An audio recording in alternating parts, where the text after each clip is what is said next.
Emily. My story is Let's Go to the Zoo.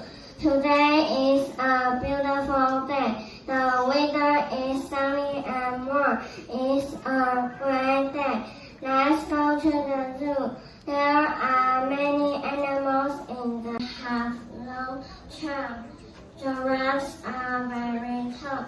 They have long legs and they eat the leaves on the trees.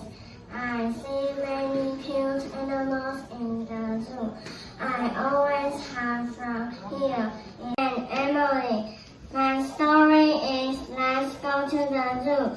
Today is a beautiful day. The weather is sunny and warm. It's a great day. Let's go to the zoo. There are many animals in the have long trunk. Giraffes are very tall.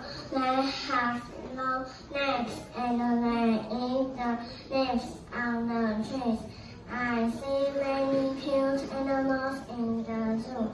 I always have from here.